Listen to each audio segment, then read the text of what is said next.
नमस्कार, मैं हूं सुमन कुमार। न्यूज़ अड्डा विद सुमन में आप सभी का स्वागत है। इस वक्त मैं फिर सचिवालय के बाहर ही हूं और सचिवालय के बाहर काफ़ी गहमा गहमी है। एक तरफ ये मार्शल हैं जो बैठे हुए हैं धरना प्रदर्शन पे, हज़ारों की संख्या में इनकी नियुक्ति हुई थी और ये वैसे परिवेश से आते हैं जहां पढ़ाई पूरी करनी बहुत मुश्किल रहती है। बावजूद इसके उन्होंने अपनी पढ़ाई पूरी की, उसके बाद उनको नौकरी मिली और तकरीबन 24,000 25,000 और 7-8 साल से वो अलग अलग जगहों पे सेवा दे रहे हैं। लेकिन जो महत्वपूर्ण खबर है वो आपको बता दूं दिल्ली सचिवालय से, क्योंकि जिस तरह से सुप्रीम कोर्ट के डायरेक्शन के बाद या जजमेंट के बाद ईडी की कार्रवाई तेज हुई।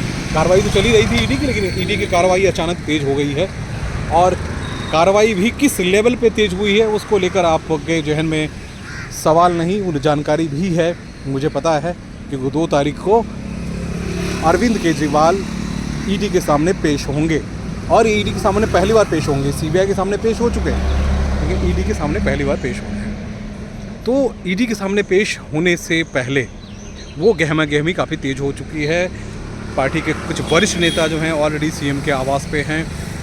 कल रात में भी बड़ी देर रात तक बैठक चली है कि आगे की रणनीति क्या होगी, कैसे क्या होगा, क्योंकि पहले तो इससे पहले जब सीबीआई ने इनको बुलाया था तो उस वक्त कहानी कुछ और थी, क्योंकि सीबीआई के बुलाने के वक्त में डिप्टी सीएम बाहर थे, यानी मनीष सिसोदिया बाहर थे, सत्येंद्र जैन भी बाहर ही थे और भी कई बड़े नेता जो थे वो बाहर थे। लेकिन अभी की जो सिचुएशन है, अभी डिप्टी सीएम जेल के अंदर हैं। संजय सिंह जो जितने बड़े रणनीतिकार थे पार्टी के, वो कहीं ना कहीं अभी ईडी के टारगेट पे पहले से ही हैं और जेल में हैं या फिर किसी न किसी मुकदमे में फंसे हुए हैं।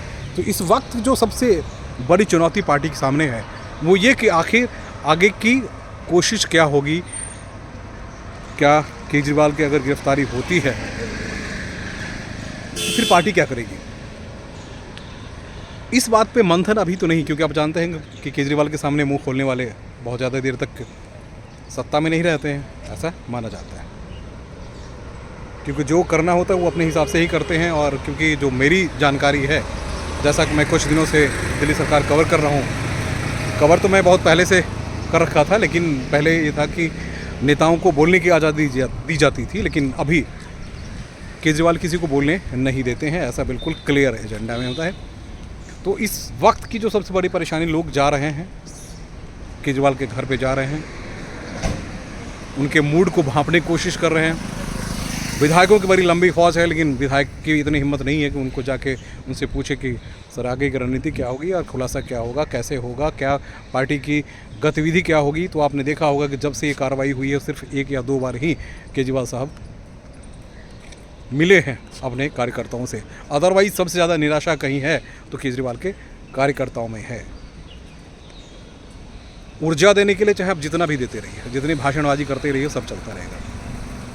लेकिन परेशानी ये है कि 2 तारीख को क्या होगा, हर तरफ चर्चाएं हैं, हर तरफ परेशानी है। जो कार्यकर्ता हैं उनको इस बात को लेकर सबसे ज़्यादा परेशानी हो रही है कि आखिर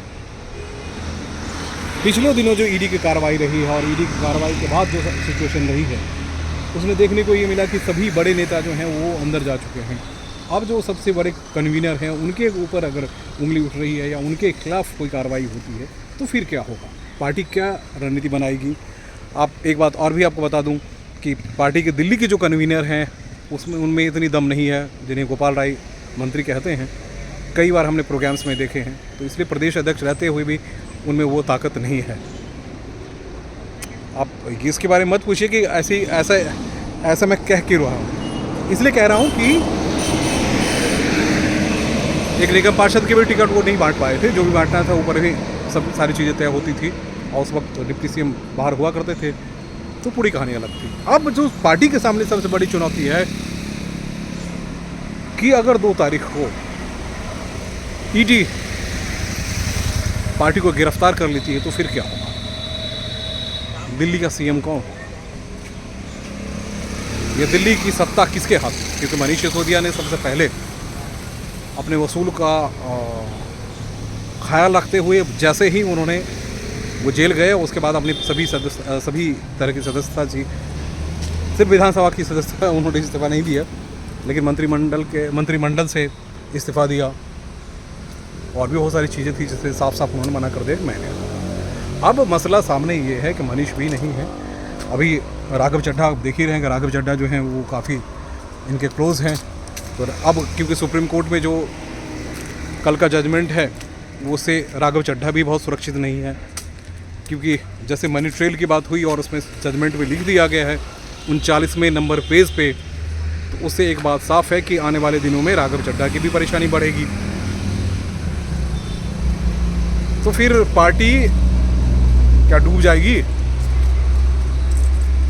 पार्टी क्या डूब जाएगी या पार्टी अपने आप को स्ट्रांग बनाएगी? कार्यकर्ता हताश और निराश निगाह से अपने राजनेताओं को देख रहे हैं,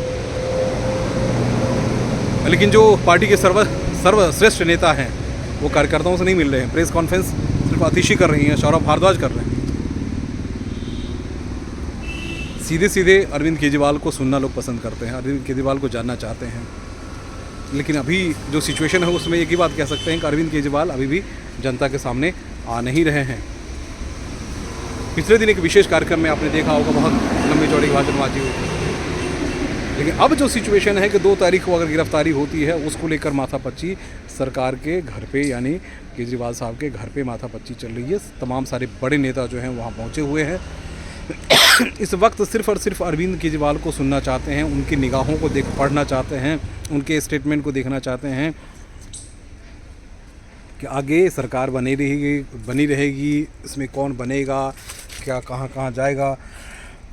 क्योंकि आपने पिछले दिनों देखा होगा मनीष जब जेल गए थे उसके बाद आतिशी जो उनके साथ काम कर रही थी उसी को बड़ी जिम्मेदारी मिली, और पूरी जिम्मेदारी मनीषी के तकरीबन सभी मंत्रालयों को वो संभाल रही हैं। तो फिलहाल यहाँ कौन बंदा है जो दिल्ली को संभाल सकता है, ये आपके जहन में भी होगा और ये मेरे जहन में भी है। अब देखना दिलचस्प है कि 2 तारीख को होता क्या है और पार्टी करती क्या है, क्योंकि पार्टी के जितने रणनीतिकार हैं वो बहुत कुछ मुंह से कुछ बोल नहीं सकते, बहुत कुछ कह नहीं सकते, और उनकी इतनी हिम्मत नहीं या हिमाकत नहीं वो कर पाएंगे कि अरविंद केजरीवाल के ख़िलाफ़ कुछ बोल पाएंगे। केजरीवाल जी जो बोलेंगे वही वो सुनेंगे। तो अब अगर ईडी सुनाती है तो फिर कहानी कहाँ जाएगी? ये आपके जहन में होगा, मेरे जहन में ही होगा। लेकिन मैं एक चीज़ और बता दूं कि केजरीवाल के घर पे काफ़ी गहमा-गहमी है, सभी नेता पहुंचे हुए हैं। आप देखें काफ़ी बाहर से, खासकर पंजाब से कई बड़े नेता आ चुके हैं, मध्य प्रदेश से कई बड़े नेता आ चुके हैं, अलग अलग संगठन के अलग अलग प्रदेशों से जो हैं वो यहाँ पहुँच रहे हैं, और इस बात को जानने की कोशिश में है कि आगे की रणनीति क्या होगी। क्योंकि अभी विधानसभा चुनाव भी हैं, राजस्थान में भी है, छत्तीसगढ़ में भी है, मध्य प्रदेश में भी है। इस बीच में राजनीतिक संकट जो उत्पन्न हो रहा है केजरीवाल के ऊपर ईडी के समन के बाद, उसको लेकर गहमा-गहमी चल रही है। अब इस सवाल का जवाब तो खुद को पार्टी को ही देना पड़ेगा।